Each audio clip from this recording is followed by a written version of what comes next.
Mhm. Happy Tuesday.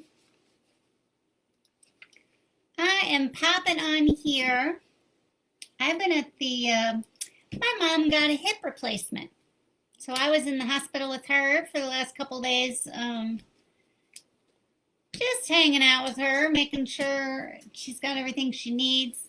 They live about an hour and a half away in the country, so coming in and dealing with the hospital and the traffic and all the things is kind of a thing. So my mom and dad were in town, and I was in the hospital, and that was a long day. Um, and even today, getting up early, so out of my normal kind of routine, and boy, that can, make you feel, how do I feel? I'm tired, right? So one of the things that I noticed is my husband's asking me how I'm doing. It's such a big question. It's kind of loaded. If there's been some time from your treatments and you're kind of getting back to your, a routine anyway. And so I was just wondering out loud, like, what does everyone do when someone asks you how you're doing? Because better could mean a whole lot of things. And okay or I'm fine can leave out a lot of things. So just kind of pondering, how do we handle that choppy zone in between recovery, right? You're not sick and you're not normal.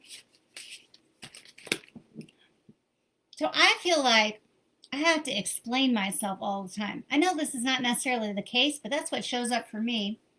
If I say I'm fine or I'm okay, then everything's normal and they're going to act like, or I'm going to feel like I should be doing more. We'll put it back to me because I don't know what other people are thinking, right? So just watching that, right? Get to know your sweet patterns.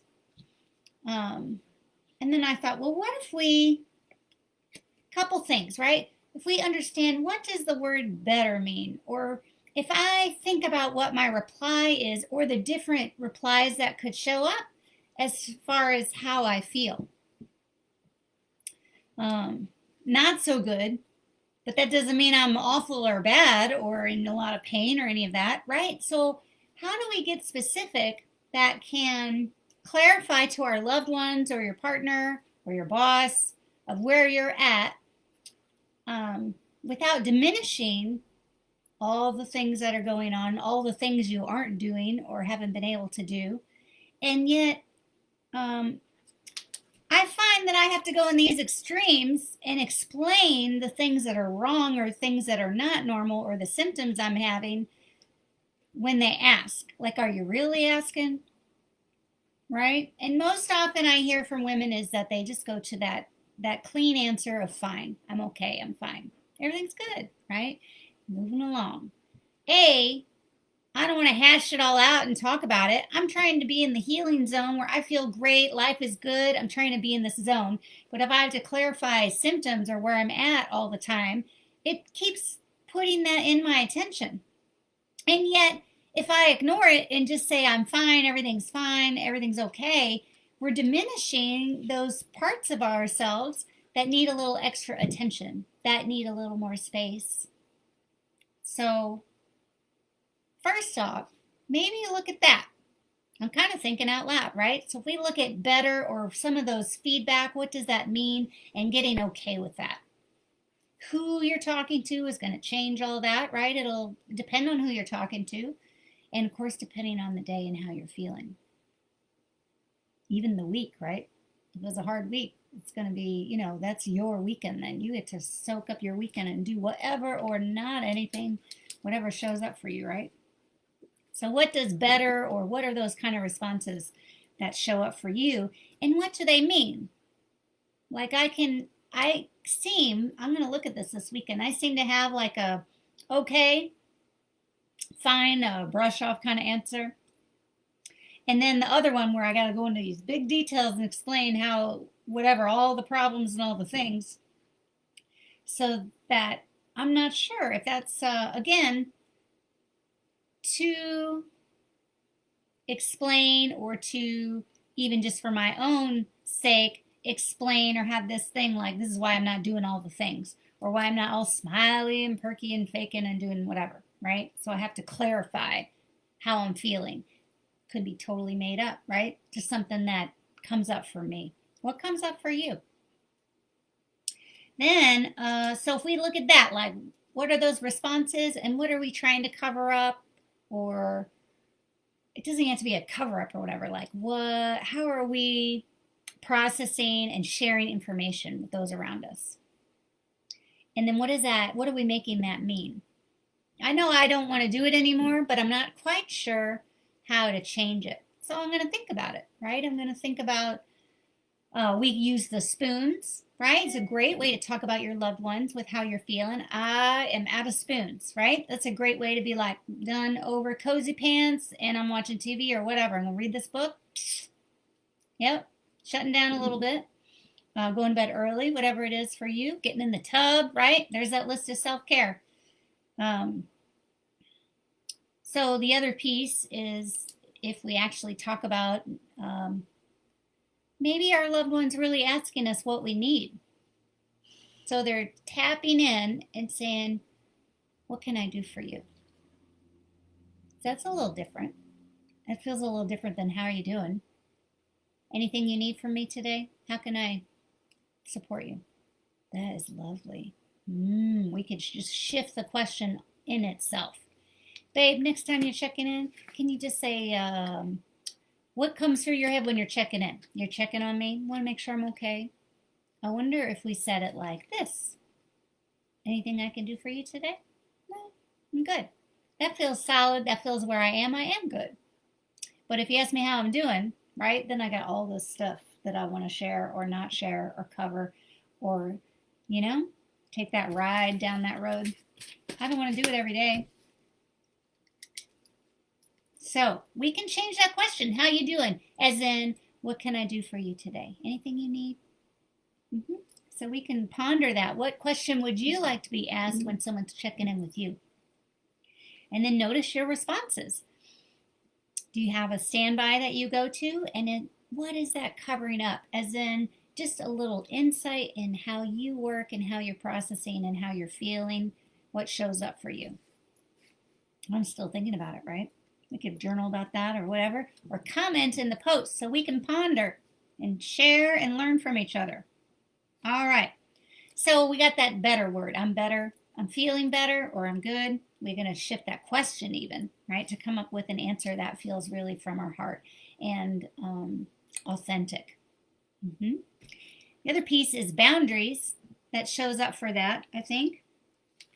We are in that zone of in between, not sick, but not normal, right? And so we have boundaries, which is just that self-care, right?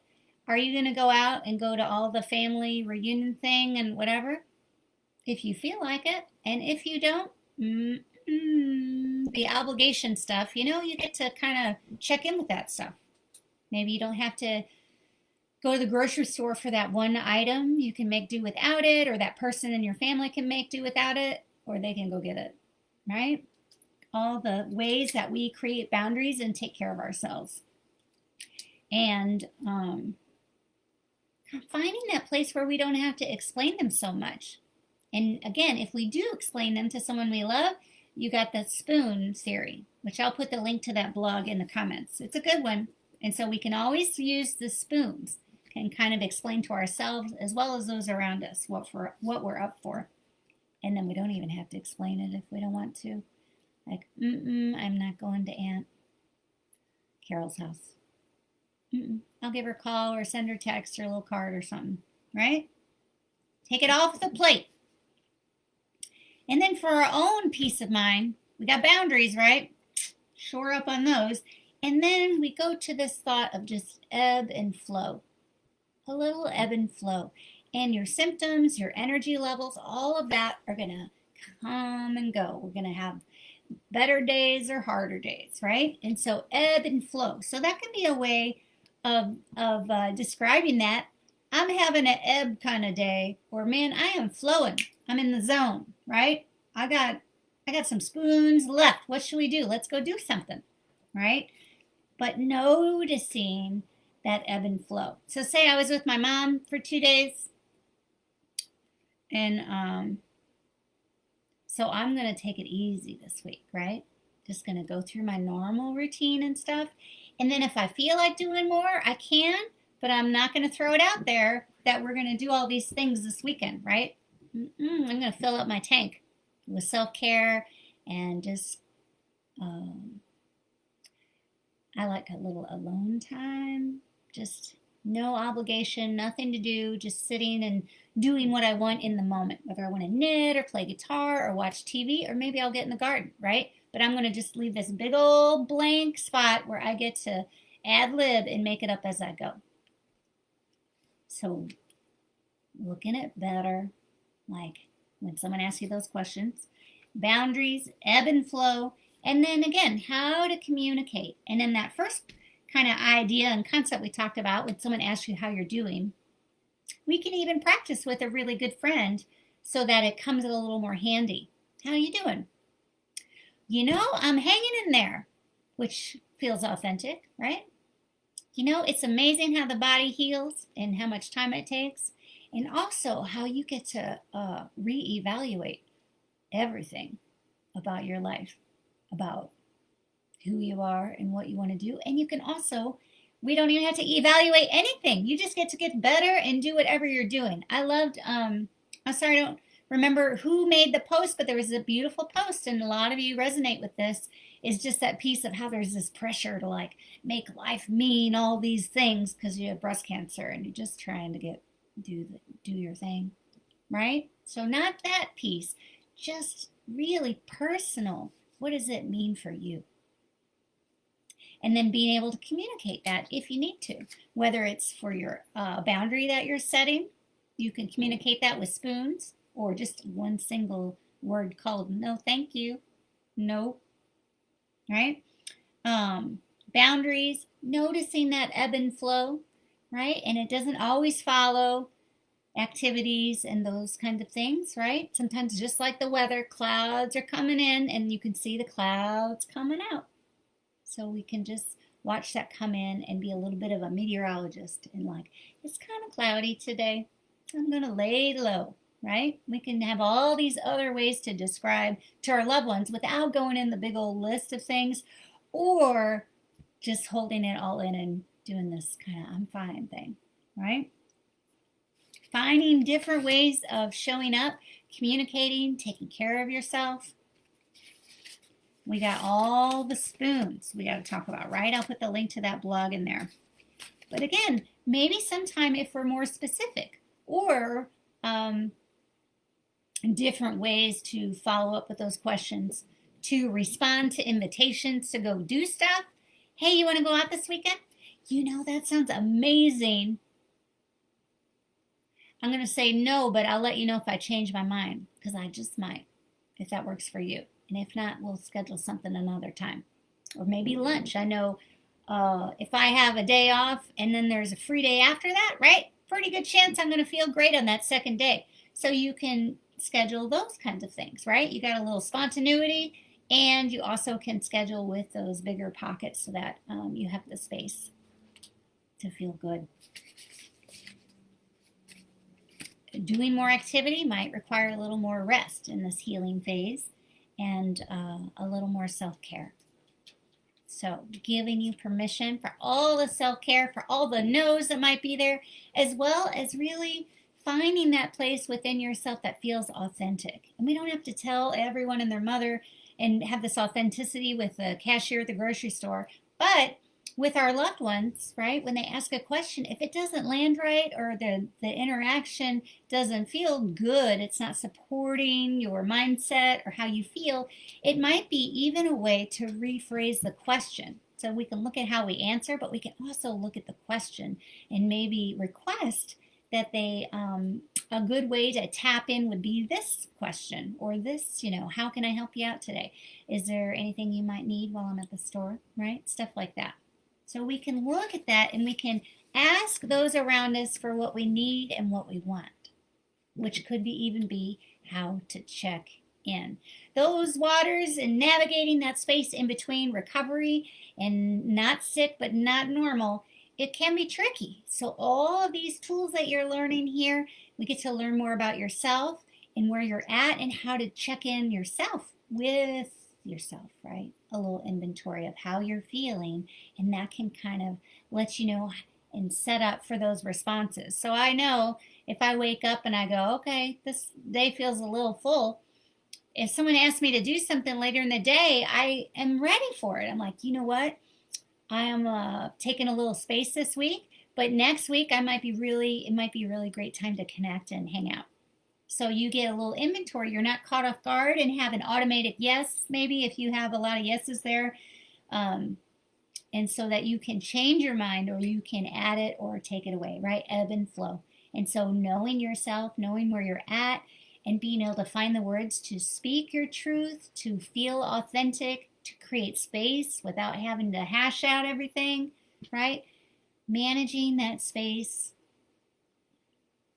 supporting yourself in that zone, right? In the healing zone. I love thinking about this. And if you have any ways that work for you, feel free to comment in the comments down below. Let's share some ideas together. And happy Tuesday. I hope you all have a marvelous day, and I will talk to you soon. This is Melissa with Beloved Bust. Take care. Bye.